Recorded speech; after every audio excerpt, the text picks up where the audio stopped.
Avinash IAS KSಗೆ ಸ್ವಾಗತ.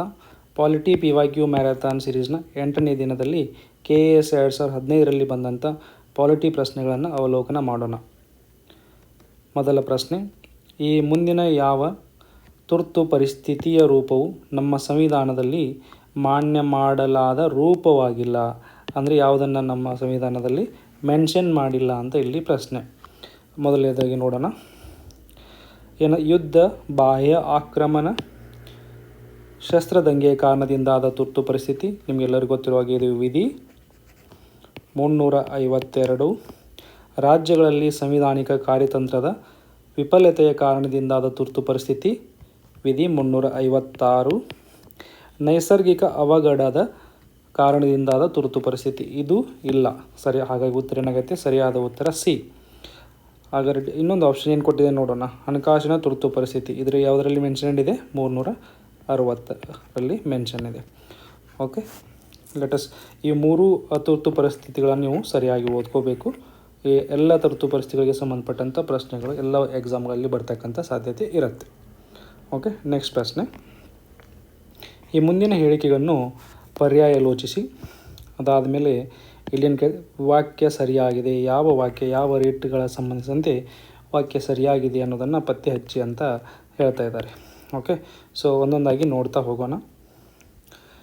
Habeas corpus, ಈ ವ್ಯಕ್ತಿಯೊಬ್ಬನು ಮತ್ತೊಬ್ಬ ವ್ಯಕ್ತಿಯನ್ನು ಬಂಧಿಸಿದಾಗ ಬಂಧಿತನನ್ನು ನ್ಯಾಯಾಲಯದ ಮುಂದೆ ಹಾಜರುಪಡಿಸುವಂತೆ ಆ ವ್ಯಕ್ತಿಗೆ ಆದೇಶಿಸುವ ಸ್ವರೂಪದಲ್ಲಿದೆ.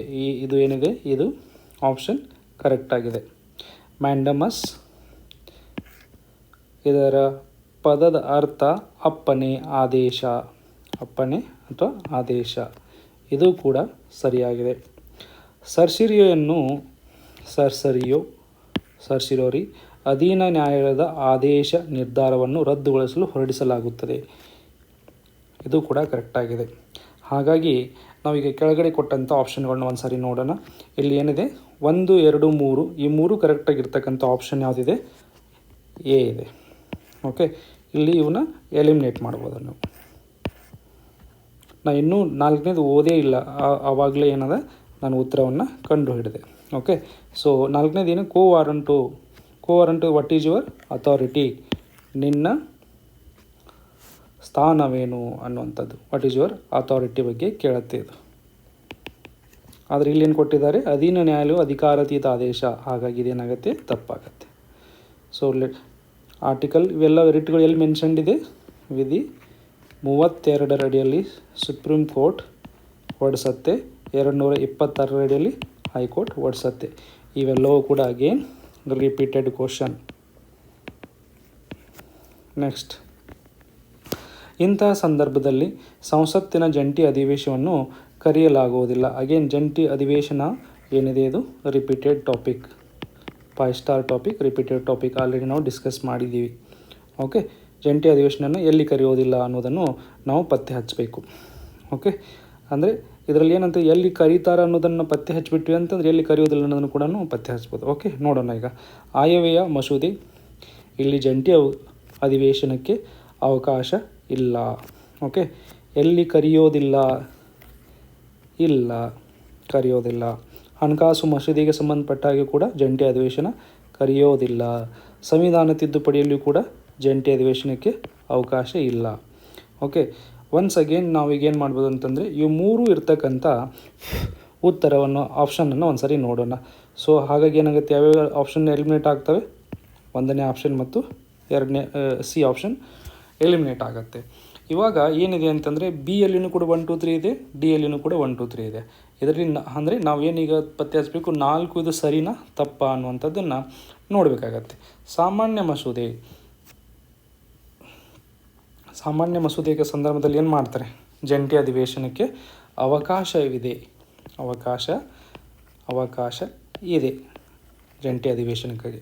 ಹಾಗಾಗಿ ನಮ್ಮ ಸರಿಯಾದ ಉತ್ತರ ಏನಾಗುತ್ತೆ? 1 and 2, 3. Option B is correct. Okay, next question. ಭಾರತದ ನಾಗರಿಕರ ಸಾಮೂಹಿಕ ಸಮಾಜವಾದಿ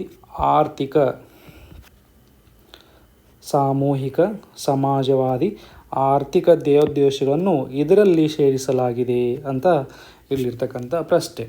ಓಕೆ, ಆಪ್ಷನ್ಸ್ ಏನಿದೆ ನೋಡಿ ಇಲ್ಲಿ. ಮೂಲಭೂತ ಹಕ್ಕುಗಳು. ಮೂಲಭೂತ ಹಕ್ಕುಗಳು ಅಂದರೆ ಏನು? ಇವನೇನಂತ ರಾಜಕೀಯ ಹಕ್ಕುಗಳಂತಲೂ ಕರಿತೀವಿ ನಾವು, ಹೌದಲ್ಲ. ಇನ್ನು ಇಲ್ಲಿ ನೋಡಿ ಪ್ರಸ್ತಾವನೆಯಲ್ಲಿ ಸ್ಪೆಸಿಫಿಕ್ಲಿ ಸಮಾಜವಾದಿ ಆರ್ಥಿಕ ಅಂತಲೇ ಹೇಳಲಿಕ್ಕಾಗೋದು, ಎಲ್ಲ ಕೂಡ ಇಲ್ಲಿ ಮೆನ್ಷನ್ಡ್ ಇದೆ. ಫಾರ್ ಎಕ್ಸಾಂಪಲ್ ಸಾವರ್ನಿಟಿ, ಓವರಾಲ್ ನಮ್ಮದು ಸಂವಿಧಾನಕ್ಕೆ ಸಂಬಂಧಪಟ್ಟಂಥ ಧ್ಯೇಯೋದ್ದೇಶಗಳನ್ನು ಇಲ್ಲಿ ಸಂವಿಧಾನದ ಪ್ರಸ್ತಾವನೆಯಲ್ಲಿ ಮೆನ್ಷನ್ ಮಾಡಲಾಗಿದೆ. ಹಾಗೆ ಆಪ್ಷನ್ ಎ ಅನ್ನು ಎಲಿಮಿನೇಟ್ ಮಾಡ್ಬೋದು, ಡಿ ಅನ್ನು ಎಲಿಮಿನೇಟ್ ಮಾಡ್ಬೋದು. ಇನ್ನು ಮೂಲಭೂತ ಕರ್ತವ್ಯಗಳಲ್ಲಿ ಉದ್ದೇಶಗಳಲ್ಲ, ಇದು ಕರ್ತವ್ಯಗಳ ಬಗ್ಗೆ ಹೇಳ್ತಾ ಇದೆ. ಹಾಗಾಗಿ ಸರಿಯಾದ ಉತ್ತರ ಏನಾಗುತ್ತೆ? ಬಿ, ರಾಜ್ಯ ನೀತಿಯ ನಿರ್ದೇಶಕ ತತ್ವಗಳು. ಆದರೆ ನೀವೆಲ್ಲ ಓದ್ಕೊಂಡ್ರು ಹಾಗೆ ಈ ಪಾರ್ಟ್ 4ರಲ್ಲಿ ಅಂದರೆ 4ನೇ ಭಾಗದಲ್ಲಿ ಕೊಟ್ಟಂಥ ರಾಜ್ಯ ನೀತಿ ನಿರ್ದೇಶಕ ತತ್ವಗಳು ಸಮಾಜ ಆರ್ಥಿಕ ಧ್ಯೇಯೋದ್ದೇಶಗಳನ್ನು ಹೊಂದಿವೆ ಅಂತ ನಾವು ಆಲ್ರೆಡಿ ಡಿಸ್ಕಸ್ ಮಾಡಿದ್ದೀವಿ. Again it is a repeated topic. Next question. ಭಾರತದ ರಾಜಕೀಯ ವ್ಯವಸ್ಥೆಯ ಕೆಲವು ಲಕ್ಷಣಗಳು ಸಂಯುಕ್ತ ಸರ್ಕಾರ ಪದ್ಧತಿಗೆ ಹೊಂದಿಕೊಳ್ಳುವುದಿಲ್ಲ ಎಂದು ಪರಿಗಣಿಸಲಾಗುತ್ತದೆ. ಅಂದರೆ ನೋಡಿ, ಸಂಯುಕ್ತ ಸರ್ಕಾರ ಅಂತಂದರೆ ಯೂನಿಟರಿ ಗೌರ್ಮೆಂಟ್, ಓಕೆ, ಎಂದು ಈ ಯೂನಿಟರಿ ಪದ್ಧತಿ ಹೊಂದಿಕೊಳ್ಳುವುದಿಲ್ಲ ಅಂತ ನಾವು ಭಾವಿಸ್ತೀವಿ ಅಂತ ಹೇಳ್ತಿದ್ದಾರೆ. ಫಾರ್ ಎಕ್ಸಾಂಪಲ್ ಯಾಕೆ ಇದನ್ನು ಹೇಳ್ತಾ ಇದ್ದೀವಿ ಅಂತಂದರೆ, ವಿಧಿ 1ರಲ್ಲಿ ಏನು ಹೇಳ್ತದೆ? India that is Bharat is a union of state ಅಂತ ಏನು ಮಾಡುತ್ತೆ? ನಮ್ಮ ಸಂವಿಧಾನ ಘೋಷಣೆ ಮಾಡುತ್ತೆ. ಆದರೆ ಕೆಲವೊಂದು ಅಂಶಗಳು ಏನಂತಂದರೆ ಈ ಯೂನಿಟರಿ ಫೀಚರ್ಗಳನ್ನ ಹೊಂದಿಲ್ಲ ಅಂತ. ಅಂದರೆ ನಾವು ಇಲ್ಲೇನು ಮಾಡಬೇಕಾಗೈತಿ? ಫೆಡ್ರಲ್ ಫೀಚರ್ಸ್ ಅಥವಾ ಒಕ್ಕೂಟದ ಅಂಶಗಳನ್ನು ಪತ್ತೆ ಹಚ್ಚಬೇಕಾಗತ್ತೆ. ಓಕೆ, ಕೆಳಗನ್ನು ಪರಿಗಣಿಸಿ ಹೊಂದಿಕೊಳ್ಳದಿರುವ ಲಕ್ಷಣ ಅಂದರೆ ಯೂನಿಟರಿ ಫೀಚರ್ ಅಲ್ಲದ ಲಕ್ಷಣಗಳನ್ನು ನಾವು ಪತ್ತೆ ಹಚ್ಚಬೇಕು. ಅಂದರೆ ನಮ್ಮ ಸಂವಿಧಾನದಲ್ಲಿರ್ತಕ್ಕಂಥ ಒಕ್ಕೂಟದ ಅಂಶಗಳನ್ನು ನಾವಿಲ್ಲಿ ಪತ್ತೆ ಹಚ್ಚಬೇಕಾಗತ್ತೆ. ಓಕೆ, ನೋಡೋಣ ಈಗ. ಮೊದಲ ಆಪ್ಷನ್, ಕೆಲವು ಸಂದರ್ಭಗಳಲ್ಲಿ ರಾಜ್ಯಗಳ ಶಾಸನಗಳ ಮೇಲೆ ರಾಷ್ಟ್ರಪತಿಗಳಿಗೆ ಇರುವ ಸಂಪೂರ್ಣ ನಿಷೇಧಾಧಿಕಾರ ಅಥವಾ ವೀಟೋ ಅಧಿಕಾರ. ಅಂದರೆ ಇಲ್ಲಿ ಏನಾಗ್ತದೆ? ಕೇಂದ್ರೀಕರಣ ಆಗ್ತದೆ, ನಮ್ಮ ಅಧಿಕಾರ ಕೇಂದ್ರೀಕರಣ ಆಗ್ತದೆ. ಆ ಕಾರಣಕ್ಕೆ ಈ ಯಾವುದು ಫೀಚರ್ ಇದು ಯೂನಿಟರಿ ಫೀಚರ್ ಆಗುತ್ತೆ, ಹೊಂದಿಕೊಳ್ಳುವಂಥ ಯೂನಿಟರಿ ಫೀಚರ್ ಆಗುತ್ತೆ. ತುರ್ತು ಪರಿಸ್ಥಿತಿಯ ವಿಧಿಗಳು, ತುರ್ತು ಪರಿಸ್ಥಿತಿಯಲ್ಲಿ ಏನಾಗುತ್ತೆ? ರಾಜ್ಯ ಸರ್ಕಾರದ ಅಧಿಕಾರಗಳು ಕೇಂದ್ರ ಸರ್ಕಾರಕ್ಕೆ ಶಿಫ್ಟ್ ಆಗ್ತವೆ. ಹಾಗಾಗಿ ಇಲ್ಲಿ ಕೂಡ ಕೇಂದ್ರೀಕರಣ ಆಗ್ತಾ ಅಗೇನ್ ಯೂನಿಟರಿ ಫೀಚರ್. ಇನ್ನು ರಾಜ್ಯಗಳ ಗಡಿಗಳಲ್ಲಿನ ಬದಲಾವಣೆ, ರಾಜ್ಯಗಳ ಗಡಿಗಳನ್ನು ಯಾರು ಬದಲಾವಣೆ ಮಾಡ್ತಾರೆ? ಸಂಸತ್ತು ಅಂದರೆ ಕೇಂದ್ರ ಸರ್ಕಾರದ ಒಟ್ಟಾರೆ ಕೇಂದ್ರ ಪ್ರಭುತ್ವದ ಇಲ್ಲಿ ಏನಾಗುತ್ತೆ? ಅಧಿಕಾರ ಚಲಾವಣೆ ಆಗ್ತಾ ಇದೆ. ಹಾಗಾಗಿ ಇದು ಕೂಡ ಏನಾಗುತ್ತೆ? Unitary feature. ಅಂದರೆ ನಮಗೆ ಇಲ್ಲಿ ಏನು ಮಾಡಬೇಕಾಗತ್ತೆ ಅಂದರೆ 1 and 2 3 ಎಲಿಮಿನೇಟ್ ಮಾಡಬೇಕು. ಇಲ್ಲಿ ನಾವು 1 and 2 ನೋಡಿ, ಇಲ್ಲಿ 1 2 3 ಬಂದಂಥದ್ದನ್ನು ಕೂಡ ಎಲಿಮಿನೇಟ್ ಮಾಡಬೇಕಾಗತ್ತೆ. 1 3 ಬಂದಂಥದ್ದನ್ನು ಎಲಿಮಿನೇಟ್ ಮಾಡಬೇಕಾಗತ್ತೆ. 2 3 4 ಬಂದಿದ್ದನ್ನು ಎಲಿಮಿನೇಟ್ ಮಾಡಬೇಕಾಗತ್ತೆ. ಹಾಗಾಗಿ ಯಾವ ಆಪ್ಷನ್ ಕೂಡ ಇಲ್ಲಿ ಏನಾಗುತ್ತೆ ಅಂದರೆ ಕರೆಕ್ಟ್ ಆಗಿಲ್ಲ. ಈಗ ನೋಡೋಣ 4ನೇದು ಏನು ಹೇಳುತ್ತೆ ಅಂತ. ಈ ಸಂದರ್ಭದಲ್ಲಿ 4ನೇ ಸ್ಟೇಟ್ಮೆಂಟ್ ಏನು ಹೇಳುತ್ತೆ ಅನ್ನೋದನ್ನು ನೋಡೋಣ. ಎಲ್ಲ ಅಧಿಕಾರಿಗಳು ಸಂವಿಧಾನದ ಅಧೀನಕ್ಕೆ ಒಳಪಟ್ಟಿರುತ್ತವೆ. ಸಂವಿಧಾನದ ಅಧೀನ ಅಂತಕ್ಕಂಥ ಇದೇನು ಸ್ಟೇಟ್ಮೆಂಟ್ ಇದೆಯಲ್ಲ, ಎಲ್ಲ ಅಧಿಕಾರಿಗಳು ಸಂವಿಧಾನಕ್ಕೆ ಸಂಬಂಧಪಟ್ಟ ಹಾಗೆ ಕಾರ್ಯನಿರ್ವಹಿಸಬೇಕು ಅಂದಾಗ ಇಲ್ಲಿ ನಿಯಂತ್ರಣ ಇರ್ತಾ ಇದೆ. ಆ ಕಾರಣಕ್ಕಾಗಿ ಇಲ್ಲಿ ಇದನ್ನೇನಂತ ಕನ್ಸಿಡರ್ ಮಾಡ್ತಾರೆ ಅಂದರೆ ಫೆಡ್ರಲ್ ಫೀಚರ್ ಅಥವಾ ಒಕ್ಕೂಟದ ಲಕ್ಷಣ ಅಂತಲೂ ಕೂಡ ಕರೀತಾರೆ. ಓಕೆ, ಹಾಗಾಗಿ ಇಲ್ಲಿ ಉತ್ತರ ಏನಾಗಬೇಕಾಗಿತ್ತು? 4 ಮಾತ್ರ ಅಂತ ಇಲ್ಲಿ ಆಪ್ಷನ್ ಬರಬೇಕಾಗಿತ್ತು. ಇಲ್ಲಿ ಆಪ್ಷನನ್ನು ತಪ್ಪಾಗಿ ಕೊಡಲಾಗಿದೆ. ಓಕೆ, ಕೆಲವು ಸಾರಿ ಎಕ್ಸಾಮ್ಗಳಲ್ಲಿ ಬಂದಂಥ ಸಂದರ್ಭದಲ್ಲಿ ಆಪ್ಷನ್ಗಳು ತಪ್ಪಾಗಿ ಕೊಟ್ಟಿರ್ತಾರೆ, ಅಥವಾ ಕೀ ಏನಾದರೂ ಆ ರೀತಿ ಕೊಟ್ಟಂಥ ಸಂದರ್ಭದಲ್ಲಿ ನೀವು ಅದನ್ನು ಚಾಲೆಂಜ್ ಮಾಡ್ಬೋದು. Okay, good.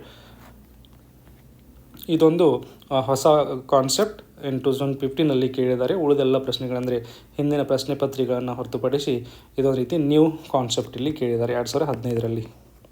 ಅಂದರೆ ಇಲ್ಲಿವರೆಗೂ 1998ರಿಂದ ನಾವು ಅನಲೈಸ್ ಮಾಡ್ತಾ ಬಂದಿದ್ದೀವಿ ವಿವಿಧ ವಿಡಿಯೋಗಳಲ್ಲಿ.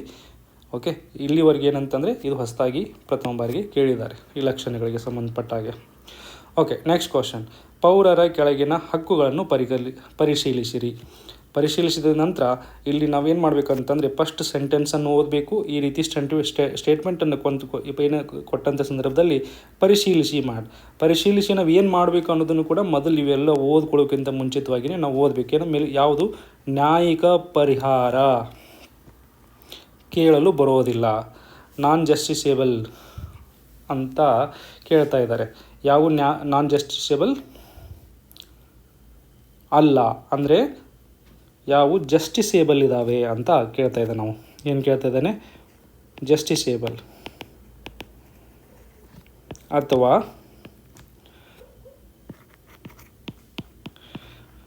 ನ್ಯಾಯಾತ್ಮಕ ಹಕ್ಕುಗಳು. ನ್ಯಾಯಾತ್ಮಕ ಹಕ್ಕುಗಳು ಸಂವಿಧಾನ ಎಲ್ಲಿ ಬರ್ತವೆ? ಫಂಡಮೆಂಟಲ್ ರೈಟ್ಸಲ್ಲಿ ಬರ್ತವೆ. ಅಂದರೆ ಇಲ್ಲಿ ಕೊಟ್ಟಂಥ ವಾಕ್ಯಗಳಲ್ಲಿ ನಾವು ಫಂಡಮೆಂಟಲ್ ರೈಟ್ಸನ್ನು ಪತ್ತೆ ಹಚ್ಚಬೇಕು. ಹೌದಾ? ಓಕೆ.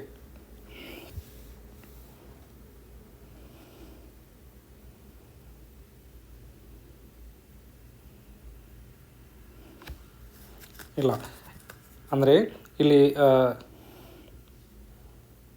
ಏನಂತ ನ್ಯಾಯಿಕ ಅಂದರೆ ಪತ್ತೆ ಹಚ್ಚಬೇಕು ಅಂದರೆ ನಾವು ಇಲ್ಲಿ ಮಾಡಬೇಕೀಗ ಮೊದಲು ಫಂಡಮೆಂಟಲ್ ರೈಟ್ಸ್ಗಳನ್ನು ಪತ್ತೆ ಹಚ್ಚಬೇಕು. ಉಚಿತ ಕಾನೂನಿನ ನೆರವು, ಇದು DPSP. ಓಕೆ. ಸಮಾನ ಕೆಲಸಕ್ಕೆ ಸಮಾನ ವೇತನ, DPSP. ಧರ್ಮಾರ್ಥ ಮತ್ತು ಧಾರ್ಮಿಕ ಉದ್ದೇಶಗಳಿಗಾಗಿ ಸಂಸ್ಥೆಗಳನ್ನು ಸ್ಥಾಪಿಸಿ ನಡೆಸುವ ಹಕ್ಕು, ಇದೇನಿದು ಫಂಡಮೆಂಟಲ್ ರೈಟ್. ಹಾಗಾಗಿ ಮೂರನ್ನು ಬಿಟ್ಟಿರ್ತಕ್ಕಂಥ ಆಪ್ಷನ್ ಇಲ್ಲಿ ನಮಗೆ ಕರೆಕ್ಟ್ ಆಗುತ್ತೆ. ಅಂದರೆ ನಾನ್ ಜಸ್ಟಿಸೇಬಲ್ ಯಾವ ಹಕ್ಕುಗಳು ಅಂತ ಕೇಳ್ತಾ ಇದ್ದಾನೆ. ಸೊ ನಾವು ಫಂಡಮೆಂಟಲ್ ರೈಟನ್ನು ಪತ್ತೆ ಹಚ್ಚಿಬಿಟ್ವಿ ಅಂತಂದರೆ ನಮ್ಮದು ಆನ್ಸರ್ ಏನಾಗಿ ಡೈರೆಕ್ಟಾಗಿ ಬಂದುಬಿಡುತ್ತೆ. ಮೂರನ್ನು ಬಿಟ್ಟು ಆಪ್ಷನ್ ಎಲಿಮಿನೇಟ್ ಮಾಡೋಣ. ನೋಡಿ, 1ನೇ ಆಪ್ಷನ್ ಎಲಿಮಿನೇಟ್ ಆಯಿತು, 4ನೇ ಆಪ್ಷನ್ D ಕೂಡ ಎಲಿಮಿನೇಟ್ ಆಯಿತು. ಇಲ್ಲೇನು ಉಳಿತಾವೆ? 2 ಮತ್ತು 4, 1, 2, 4. ಸೊ ನಾವು ಆಲ್ರೆಡಿ ನೋಡಿದ್ದೀವಿ. 1ನೇದ್ದು ಏನಂದರೆ ನಾನ್ ಜಸ್ಟಿಸೇಬಲ್ ರೈಟ್, ಅಂದರೆ ನ್ಯಾಯಾಲಯದಲ್ಲಿ ಹೋಗಿ ಆ ಹಕ್ಕನ್ನು ನೀವು ಇಂಪ್ಲಿಮೆಂಟ್ ಮಾಡಿ ಅಂತ ಕೇಳಲಿಕ್ಕಾಗೋದಿಲ್ಲ, ರಿಟ್ ಹಾಕ್ಲಿಕ್ಕಾಗೋದಿಲ್ಲ. ಅಂಥ ಹಕ್ಕುಗಳನ್ನು ನಾವಿಲ್ಲಿ ಪತ್ತೆ ಹಚ್ಚಬೇಕಾಗತ್ತೆ. ಆ ಕನಕ ಏನಾಗುತ್ತೆ? ಆನ್ಸರ್ ಏನಾಗುತ್ತೆ? 1 to 4. Good. Let us move to next question. ಭಾರತ ಸಂವಿಧಾನದ ಪೀಠಿಕಾ ಭಾಗದ ಮೂಲ ಒಕ್ಕಣಿಕೆ ಹೆಸರು. ಅಂದರೆ ಮೂಲ ಸಂವಿಧಾನದಲ್ಲಿ ನಮ್ಮ ಪೀಠಿಕೆಯಲ್ಲಿರ್ತಕ್ಕಂಥ ಶಬ್ದಗಳನ್ನು ನಾವು ಪತ್ತೆ ಹಚ್ಚಬೇಕಾಗತ್ತೆ. ಅಂದರೆ ಇಲ್ಲಿ ನಾವು ಏನು ಮಾಡಬೇಕು? ಪೀಠಿಕೆಯನ್ನು ಎಷ್ಟು ಬಾರಿ ತಿದ್ದುಪಡಿ ಮಾಡಿದರೆ? 1 ಬಾರಿ ತಿದ್ದುಪಡಿ ಮಾಡಿದ್ದಾರೆ. ಯಾವಾಗ ಮಾಡಿದರೆ? 42nd amendment. ಯಾವಾಗ? 1900 ಎಷ್ಟು? ನೆನ್ಪು ಮಾಡ್ಕೊಳ್ಳಿ. ನಾನು ಆಲ್ರೆಡಿ ಸಾಕಷ್ಟು ಬಾರಿ ಹೇಳಿದ್ದೀನಿ ಇದನ್ನು. 1976. ಗುಡ್. ಇಲ್ಲೇನು ಮಾಡ್ತೀವಿ ನಾವು? ಸೋಷಲಿಸ್ಟ್ ಆ್ಯಂಡ್ ಸಮಾಜವಾದಿ ಹಾಗೂ ಧರ್ಮ ನಿರಪೇಕ್ಷ ಅಥವಾ ಜಾತ್ಯತೀತ ಅನ್ನುವಂಥ ಪದಗಳನ್ನು 2 ಪದಗಳನ್ನು ಇಲ್ಲಿ ಆ್ಯಡ್ ಮಾಡಿ, ಅದರ ಜೊತೆಗೆ ಇಂಟಿಗ್ರಿಟಿ ಅಂತಕ್ಕಂಥದ್ದು ಕೂಡ ನಾವು ಆ್ಯಡ್ ಮಾಡ್ತೀವಿ. ಯೂನಿಟಿ ಅನ್ನೋಂಥ ಪದನೂ ಕೂಡ ಆ್ಯಡ್ ಮಾಡ್ತೀವಿ.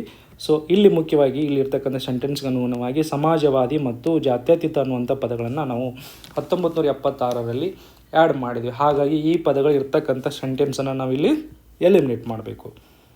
ಜಾತ್ಯತೀತ ತಪ್ಪು, ಸಾರ್ವಭೌಮ ಜಾತ್ಯತೀತ ತಪ್ಪು, ಸಮಾಜವಾದಿ ಜಾತ್ಯತೀತ ತಪ್ಪು, ಸಂಯುಕ್ತ ಸಮಾಜವಾದಿ ಜಾತ್ಯತೀತ ತಪ್ಪು. ಹೌದಾ? ಹಾಗಾಗಿ ಏನಾಗುತ್ತೆ? ಎಲ್ಲ ಆಪ್ಷನ್ಗಳು ಕೂಡ ತಪ್ಪಾಗಿವೆ. ಇಲ್ಲಿ ಸರಿಯಾದ ಉತ್ತರ ಏನಾಗಬೇಕಾಗಿತ್ತು? ಸಾರ್ವಭೌಮ ಪ್ರಜಾಸತ್ತಾತ್ಮಕ ಗಣರಾಜ್ಯ ಅಂತ ಆಗಬೇಕಾಗಿತ್ತು. ಹೌದಲ್ಲ? ಓಕೆ. ಯಾವ ಆಪ್ಷನ್ ಕೂಡ ಕರೆಕ್ಟಾಗಿ ಇಲ್ಲಿ ಇಲ್ಲ. ಸರಿಯಾದ ಉತ್ತರ ಏನು? ಸಾರ್ವಭೌಮ ಪ್ರಜಾಸತ್ತಾತ್ಮಕ ಗಣರಾಜ್ಯ. ಅಂದರೆ ಇಲ್ಲಿ ಇದು ಬರೋದಿಲ್ಲ, ಜಾತ್ಯತೀತ ಇರೋದಿಲ್ಲ. ಗುಡ್. 8ನೇ ಕ್ವಶನ್. ಮಂತ್ರಿಮಂಡಲಕ್ಕೆ ಸಂಬಂಧಿಸಿದಂತೆ ಪ್ರಧಾನಮಂತ್ರಿಗಳಿಗೆ ಇರುವ ಕೆಳಕಂಡ ಅಧಿಕಾರಗಳ ಪೈಕಿ ಒಂದನ್ನು ತಪ್ಪಾಗಿ ಪಟ್ಟಿ ಮಾಡಲಾಗಿದೆ. ಅಂದರೆ ಇಲ್ಲಿ ಪ್ರಧಾನಮಂತ್ರಿಗಳ ಅಧಿಕಾರಗಳನ್ನು ನಾವು ಪತ್ತೆ ಹಚ್ಚಬೇಕು. ಅಲ್ಲಿ ತಪ್ಪಾಗಿರೋದಂತನ್ನು ನಾವು ಆರಾಮ್ಸೆ ಎಲಿಮಿನೇಟ್ ಮಾಡಬಹುದು. Okay, let us see. ಸಣ್ಣ ಸೆಂಟೆನ್ಸನ್ನು ಮೊದಲು ನೋಡೋಣ. Okay, good. ಅವರು ಮಂತ್ರಿಮಂಡಲದ ಸಭೆಗಳ ಅಧ್ಯಕ್ಷತೆಯನ್ನು ವಹಿಸುತ್ತಾರೆ. ಕರೆಕ್ಟ್. ಯಾಕೆ ಕರೆಕ್ಟ್ ಇದು? ಸರಿ ಇದೆ, ಹೌದಲ್ಲ? He is a head of the council of ministers. Council of ಮಿನಿಸ್ಟರ್ಲಿ prime minister is a head. Next, ಅವರು ಮಂತ್ರಿಮಂಡಲದ ಸದಸ್ಯರಿಗೆ ಖಾತೆಗಳನ್ನು ಹಂಚುತ್ತಾರೆ. ಸರಿ, ಹೌದಾ? ಮಂತ್ರಿಗಳಿಗೆ ಖಾತೆಯನ್ನು ಪ್ರೈಮ್ ಮಿನಿಸ್ಟರ್ ಹಂಚ್ತಾರೆ. ಇನ್ನು ಮಂತ್ರಿಮಂಡಲ ಸದಸ್ಯರನ್ನು ಪ್ರಧಾನಮಂತ್ರಿಗಳ ಶಿಫಾರಸ್ಸಿನ ಮೇರೆಗೆ ರಾಷ್ಟ್ರಪತಿಗಳು ನೇಮಕ ಮಾಡುತ್ತಾರೆ. ಇದು ಕೂಡ ಸರಿಯಾಗಿದೆ. ಇನ್ನು ತಪ್ಪಾದ ಆಪ್ಷನ್ ಯಾವುದಿದೆ sir? A is N wrong answer. ಹೌದಾ? ರಾಂಗ್ ಅಂತ ನಾವು ಪ್ರೂವ್ ಮಾಡೋಕ್ಕಿಂತ ಮುಂಚಿತವಾಗಿ ಒಂದು ಸಾರಿ ಓದ್ಬಿಡೋಣ. ಸಚಿವರು ತನ್ನೊಂದಿಗೆ ಸಹಕರಿಸುತ್ತಿಲ್ಲವೆಂದು ಪ್ರಧಾನಮಂತ್ರಿಗಳಿಗೆ ಕಂಡು ಬಂದಲ್ಲಿ ಅಂಥ ಯಾವುದೇ ಸಚಿವರನ್ನು ವಜಾಗೊಳಿಸಬಹುದು. ಪ್ರಧಾನಮಂತ್ರಿಗಳು ವಜಾಗೊಳಿಸಬಹುದೇ ಅನ್ನೋದಂಥದ್ದು ಇಲ್ಲಿ ಪ್ರಶ್ನೆ. ಓಕೆ, ಯಾರು ವಜಾಗೊಳಿಸಬಹುದು ಸರ್? ರಾಷ್ಟ್ರಪತಿಗಳು ವಜಾಗೊಳಿಸಬಹುದು. ನೋಡಿ, ಪ್ರಧಾನಮಂತ್ರಿಗಳು ಏನು ಮಾಡ್ತಾರೆ? ಪ್ರಧಾನಮಂತ್ರಿಗಳು ಸಲಹೆಯನ್ನು ಕೊಡ್ತಾರೆ ರಾಷ್ಟ್ರಪತಿಗಳಿಗೆ. ರಾಷ್ಟ್ರಪತಿಗಳು ಅವಾಗೇನು ಮಾಡ್ತಾರೆ? ವಜಾಗೊಳಿಸ್ತಾರೆ. ಪ್ರಧಾನಮಂತ್ರಿಗಳು ನೇರವಾಗಿ ವಜಾಗೊಳಿಸಲಿಕ್ಕೆ ಆಗುವುದಿಲ್ಲ. ಹಾಗಾಗಿ ಪ್ರಧಾನಮಂತ್ರಿಗಳ ಅಧಿಕಾರಗಳಿಗೆ ಸಂಬಂಧಪಟ್ಟಂತೆ ಈ 1ನೇ ಆಪ್ಷನ್ ಏನಿದೆ ತಪ್ಪಾಗಿದೆ. ನೀವು ಪ್ರಶ್ನೆಗಳಲ್ಲಿ ಓದ್ತಕ್ಕಂಥ ಸಂದರ್ಭದಲ್ಲಿ ಕೂಡ ಇದನ್ನೇನು ಮಾಡಬೇಕಂತಂದರೆ ಟ್ರೂ ಫಾಲ್ಸ್ ಅಂತ ಕ್ಲಿಯರ್ಲಿ ಬರ್ಕೋಬೇಕು. ಅವಾಗ ಇಲ್ಲಿ ಕೇಳಿದಂಥ ಆಪ್ಷನ್ ಏನಿದೆ ತಪ್ಪನ್ನು ಪತ್ತೆ ಮಾಡಿ ಅಂತ ಹೇಳಿದ್ದಾರೆ. ಹಾಗಾಗಿ option A is the answer for this particular question. Okay, next question. ಈ ಕೆಳಗಿನ ಹೇಳಿಕೆಯಲ್ಲಿ ಯಾವುದು ಸರಿಯಾಗಿದೆ? IAS ಮ್ಯಾಂಡರಿನ್ ಮಾದರಿಯು ನಾಗರಿಕ ಸೇವೆಯಾಗಿದ್ದು ಸ್ಥೂಲವಾಗಿ ಇದನ್ನು ಬ್ರಿಟನ್, ಫ್ರಾನ್ಸ್, ಜಪಾನ್ನಲ್ಲಿ ನಡೆಸುವ ಉನ್ನತ ಸೇವೆಗಳ ನೇಮಕಾತಿಯ ಪರೀಕ್ಷೆಯೊಂದಿಗೆ ಹೋಲಿಸಬಹುದು.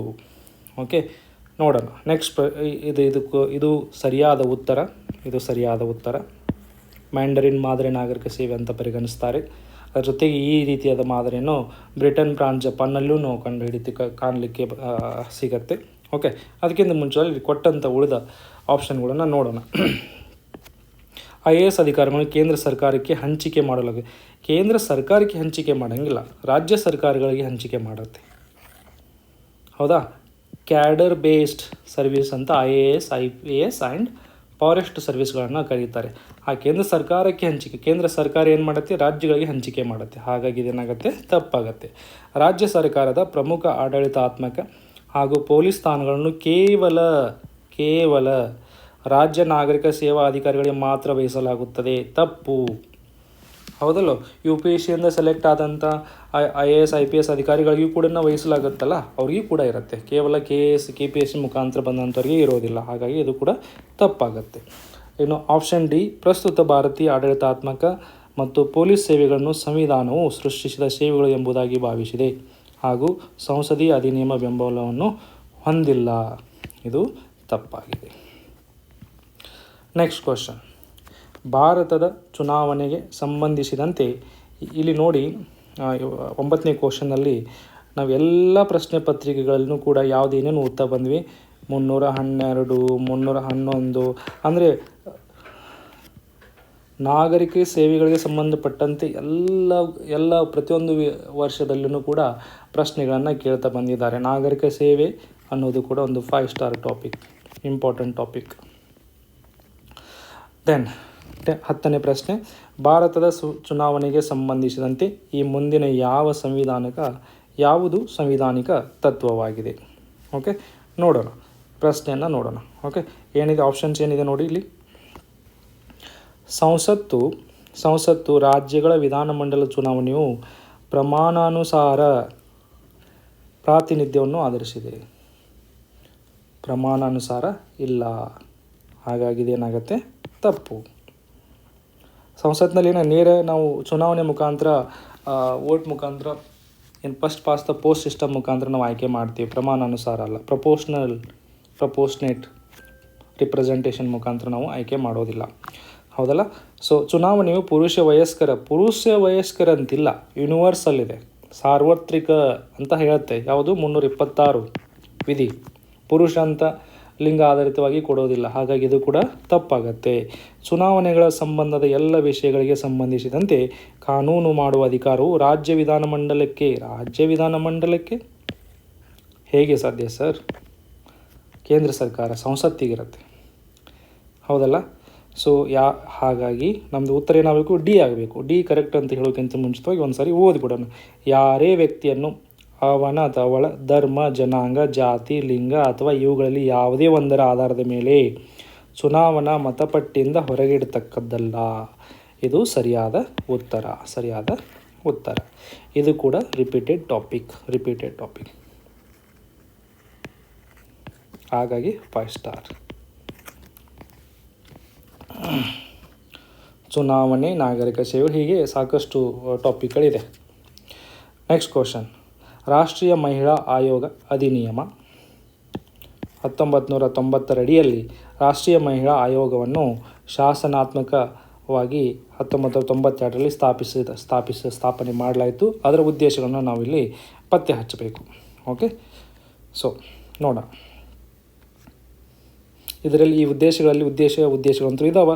ಅದರಲ್ಲಿ ಯಾವುದು ತಪ್ಪಾಗಿದೆ ಅನ್ನುವಂಥದ್ದು ಇಲ್ಲಿ ಇರ್ತಕ್ಕಂಥ ಪ್ರಶ್ನೆ. ಓಕೆ, ನೋಡೋಣ. ಸರಿ ತಪ್ಪನ್ನು, ಫಾಲ್ಸ್ ಆ್ಯಂಡ್ ಟ್ರೂ ಆ್ಯಂಡ್ ಫಾಲ್ಸನ್ನು ನಾವು ಹೇಳ್ತಾ ಮಾರ್ಕ್ ಮಾಡ್ತಾ ಹೋಗಬೇಕು. ಅದನ್ನ ಫಾಲ್ಸ್ ಇದ್ದಿದ್ದು ಇಲ್ಲಿ ಆನ್ಸರ್ ಆಗುತ್ತೆ. ಓಕೆ, ಸೊ ಮಹಿಳೆಯರಿಗಾಗಿ ಇರುವ ಸಂವಿಧಾನಿಕ ಕಾನೂನಿನ ಭದ್ರತೆಯನ್ನು ಪರಿಶೀಲಿಸುವುದು ಟ್ರೂ. ಇದು ಇದರ ಉದ್ದೇಶ. ಹೌದು. ಪರಿಹಾರಾತ್ಮಕ ಶಾಸನಬದ್ಧ ಪರಿಹಾರ ಕ್ರಮಗಳನ್ನು ಶಿಫಾರಸು ಮಾಡುವುದು, ಇದು ಕೂಡ ಕರೆಕ್ಟಾಗಿದೆ. ಟ್ರೂ. ಕುಂದುಕೊರತೆಗಳ ನಿವಾರಣೆಗೆ ಅನುವು ಮಾಡಿಕೊಡುವುದು. ಟ್ರೂ, ಹೌದಲ್ಲ? ಟ್ರೂ. ಹಾಗಾಗಿ ಇಲ್ಲಿ ಯಾವುದು ತಪ್ಪು? ಇವು ಮೂರು ಕರೆಕ್ಟ್ ಆಗ್ಯಾವ ಅಂತಂದಮೇಲೆ ಇದನ್ನು ತಪ್ಪಾಗತ್ತೆ. ಸರಿಯಾದ ಉತ್ತರ ಏನಾಗುತ್ತೆ? ಸಿ. ಅದಕ್ಕಿಂತ ಮುಂಚಿತ ಒಂದು ಸಾರಿ ಓದೋಣ. ಮಹಿಳೆಯರ ಮೇಲೆ ಅಪರಾಧಗಳನ್ನು ಮಾಡುವ ಅಪರಾಧ ವಿರುದ್ಧ ನೇರ ಕ್ರಮ ಜರುಗಿಸುವುದು. ರಾಷ್ಟ್ರೀಯ ಆಯೋಗ ನೇರ ಕ್ರಮವನ್ನು ಜರುಗಿಸ್ಲಿಕ್ಕೆ ಆಗಂಗಿಲ್ಲ. ಅದು ಪೊಲೀಸ್ ಆಗಿರ್ಬೋದು, CBI ಮತ್ತು ಇತರೆ ಇನ್ವೆಸ್ಟಿಗೇಟಿಂಗ್ ಏಜೆನ್ಸಿಗಳನ್ನು ಉಪಯೋಗ ಮಾಡಿಕೊಂಡು ಆ ಅಪರಾಧಿಗಳ ಮೇಲೆ FIR ರಿಜಿಸ್ಟರ್ ಮಾಡ್ತಕ್ಕಂಥ ಪ್ರಯತ್ನವನ್ನು ಮಾಡುತ್ತೆ. ಓಕೆ, ಹಾಗಾಗಿ ಇದು ಫಾಲ್ಸ್, ತಪ್ಪಾಗಿದೆ ಅಂದರೆ ಇಲ್ಲಿ ಸರಿಯಾದ ಉತ್ತರ ಏನಾಗುತ್ತೆ? ಸಿ. ಸರಿಯಾದ ಉತ್ತರ ಸಿ. ನೋಡಿ, ನೆಕ್ಸ್ಟ್ ಕ್ವಶನ್. ಈ ಮುಂದಿನ ಹೇಳಿಕೆಗಳನ್ನು ಪರ್ಯಾಲೋಚಿಸಿ. ಇದರಲ್ಲಿ ಏನು ಮಾಡಬೇಕು ನಾವು? ಯಾವ ಹೇಳಿಕೆ ಸರಿಯಾಗಿದೆ? ಮೂಲ ರಚನಾ ಸಿದ್ಧಾಂತದ ಸಂದರ್ಭದಲ್ಲಿ ಮೇಲಿನ ಯಾವ ಹೇಳಿಕೆ ಸರಿಯಾಗಿದೆ ಅನ್ನುವಂಥದ್ದು ಇಲ್ಲಿ ಪ್ರಶ್ನೆ. ಓಕೆ, ಸೊ ಓದೋಣ. ಫಸ್ಟ್ ಆಪ್ಷನ್ ಏನಿದೆ? ಮೂಲ ರಚನಾ ಸಿದ್ಧಾಂತವನ್ನು ಸಂವಿಧಾನದಲ್ಲಿ ವ್ಯಾಖ್ಯಾನಿಸಲಾಗಿದೆ. Falls, wrong. ಓಕೆ, ಇದು ಒಂದೇದು ರಾಂಗ್ ಇದೆ ಅಂತಂದರೆ ಆಪ್ಷನ್ ನೋಡೋಣ, ಎಲಿಮಿನೇಟ್ ಮಾಡಲಿಕ್ಕೆ ಈಜಿ ಆಗುತ್ತೆ. ಇದು ಹೋಯಿತು. ಈಗ ಇದರ ಅರ್ಥ ಏನು ಅಂತಂದರೆ ಇಲ್ಲಿ ಕೊಟ್ಟಂಥ 2 ಆಪ್ಷನ್ಗಳಲ್ಲಿ ಎರಡು ಕಾಮನ್ ಇದೆ. 4ನೇದು ಒಂದು ನನಗೆ ಗೊತ್ತಾಗ್ಬಿಡುತ್ತೆ, ಆನ್ಸರ್ ಕರೆಕ್ಟಾಗಿ ಗೊತ್ತಾಗ್ಬಿಡುತ್ತೆ. ಇವೆಲ್ಲನೂ ಓದೋಕ್ಕಿಂತ ಮುಂಚಿತವಾಗಿ 4ನೇ ಆಪ್ಷನನ್ನು ಒಂದು ಸಾರಿ ಓದೋಣ. ಸಂವಿಧಾನದ ಮೂಲಭೂತ ಲಕ್ಷಣಗಳನ್ನು ಸರ್ವೋಚ್ಚ ನ್ಯಾಯಾಲಯವು ಗೋಲಕ್ನಾಥ್ ಪ್ರಕರಣದಲ್ಲಿ ಅಮೂಲಗ್ರವಾಗಿ ಪಟ್ಟಿ ಮಾಡಿದೆ. ಇಲ್ಲ, ಬೇರೆ ಪ್ರಕರಣಗಳಲ್ಲಿ ಏನು ಮಾಡುತ್ತೆ ಅಂತಂದ್ರೆ ಇದರ ವ್ಯಾಖ್ಯಾನಗಳನ್ನು, ಲಕ್ಷಣಗಳನ್ನ ಕೊಟ್ಕೊತ ಹೋಗಿದೆ. ಓಕೆ, ಎಲ್ಲಿ ಪ್ರಾರಂಭ ಆಯಿತು? ಅದು ಕೇಶವಾನಂದ್ ಭಾರತಿ ಪ್ರಕರಣದಿಂದ ಪ್ರಾರಂಭವಾಗಿ, ಅಂದರೆ ಗೋಲಕ್ನಾಥ್ ಪ್ರಕರಣದಲ್ಲಿ ಈ ಮೂಲ ಸಂರಚನೆ ಬಗ್ಗೆ ಮಾತಾಡೇ ಇಲ್ಲ. ಹಾಗಾಗಿ ಇದು ತಪ್ಪಾಗತ್ತೆ.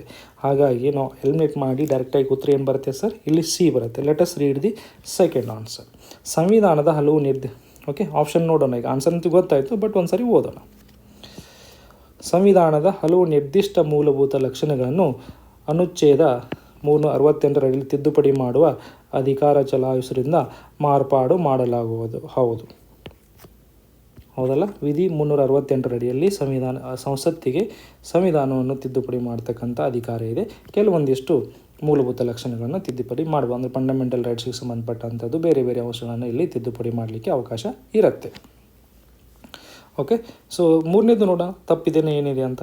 Okay, this is true. ಸಂವಿಧಾನದ ಎಲ್ಲ ಉಪಬಂಧಗಳನ್ನು ಸಂಸತ್ತು ತಿದ್ದುಪಡಿ ಹೌದಾ? ಅಂಥ ತಿದ್ದುಪಡಿಗಳೇ ನ್ಯಾಯಿಕ ಪರಿಶೀಲನೆ ಅನ್ವಯಿಸತಕ್ಕದ್ದಲ್ಲ. ಇದು ಏನಂದ್ರೆ ಪರಿಚ್ಛೇದ 9 ಬಗ್ಗೆ ಮಾತಾಡ್ತದೆ.